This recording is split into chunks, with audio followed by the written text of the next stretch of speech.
Hello Year 6, welcome to another week. Hope you're all okay at home. I'm just going to record now the first video for our writing this week, which is going to look slightly different, and I do hope that you're going to enjoy it. It's going to be linked to our class text, Private Peaceful, so the text that we were reading in school before you all sort of went home and when we went into the lockdown. So hopefully you're going to enjoy this and get quite a bit from it.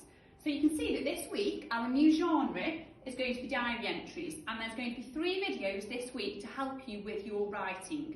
So there will be a video today, which is lesson number 1, which is all to do with the text marking and annotation, which you'll be very familiar with from being in school. Lesson 2, which is the SPAG focus. There will also be a pre-recorded video for you to watch, and then there will also be a pre-recorded video for lesson 4, which will be the independent write, which I will talk to you about a little bit later. So, this week our focus is diary entries, and I know that loads of you will be familiar with diary entries and what the features are. So let's have a little look at the PowerPoint that you're going to work through. So on here, you can see that our learning objective is to identify the features of a diary entry. Now I know you're going to be brilliant at this, but we might need a bit of refreshing and a recap. Now on the page, I have put a text, a part of a snippet of a chapter out of Private Peaceful. And this is the bit that I want you to read, and it's all about the part where Charlie is sentenced to his death as a soldier for not following the instructions of the sergeant. So, because he's disobeyed the sergeant, he then gets sentenced to his death. Now, I know some of you might not be familiar with that point, but that's why I've put the chapter in. So I want you to read that text there, because that's really important that you have an understanding of that chapter before we move on to the actual annotation. So you can see there are some questions for you to think about there. Have a read through the chapter, and then there's also a few more snippets on the next page, okay? So I'm not going to read that chapter to you because you can do that yourself so that you've got an understanding of what's going on. The bit that I want to talk to you about today is the actual annotation of a diary entry and the features that we're going to find. So I'm sure lots of you at home are able to already think about the features of a diary entry. So I'm going to give you now 30 seconds to have a think. If you can, jot down in your book, what do you think the features of a diary entry are? So I'll give you a couple of seconds to think about that. Think about the style that it's written in, think about who might be writing that diary entry, think about what features would you expect to find. And hopefully, in your book, you will have come up with some of the same features as what I've got here. So the first thing in a diary entry is that quite often you find there's a chatty and an informal style.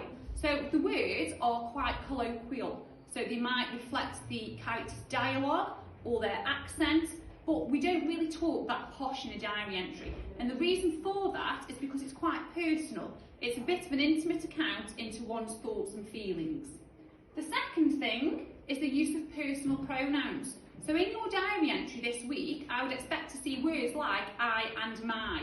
You might name some of the other characters in the book, but predominantly you'll be writing from the viewpoint of yourself.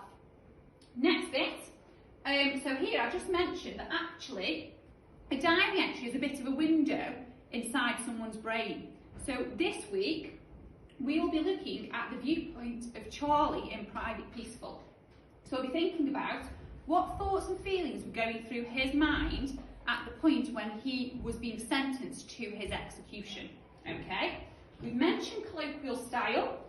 Format, this is really important, the structure.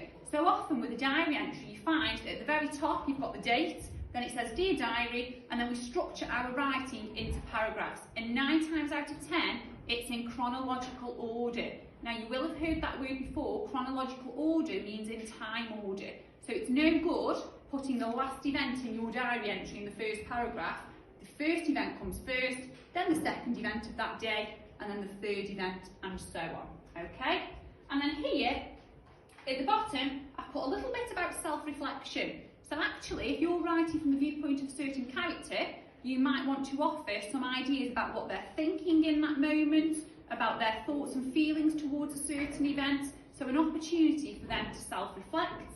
And then finally, at the bottom, focusing on our spelling, punctuation and grammar, you might want to include some detailed descriptions, i.e. expanded noun phrases, which I will talk about later, prepositional phrases, a range of sentence types, and thinking of that high level punctuation. So colons for clauses, colons for a list, semicolons, DD sentences, brackets for parentheses.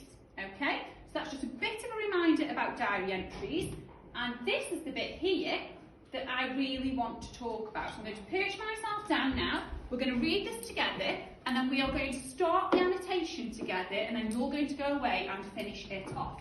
So this diary entry here is actually taken from the Private Peaceful book, and again, you might not have read this in class as of yet, but that's because of the timing and everything else with you guys being at home. So I will fill you in on what it's about. You should be able to follow it hopefully as well, if you're able to get it up on your screen. So this is the part in the book where the diary entry is written from the viewpoint of Charlie. So have a listen and then we'll annotate together.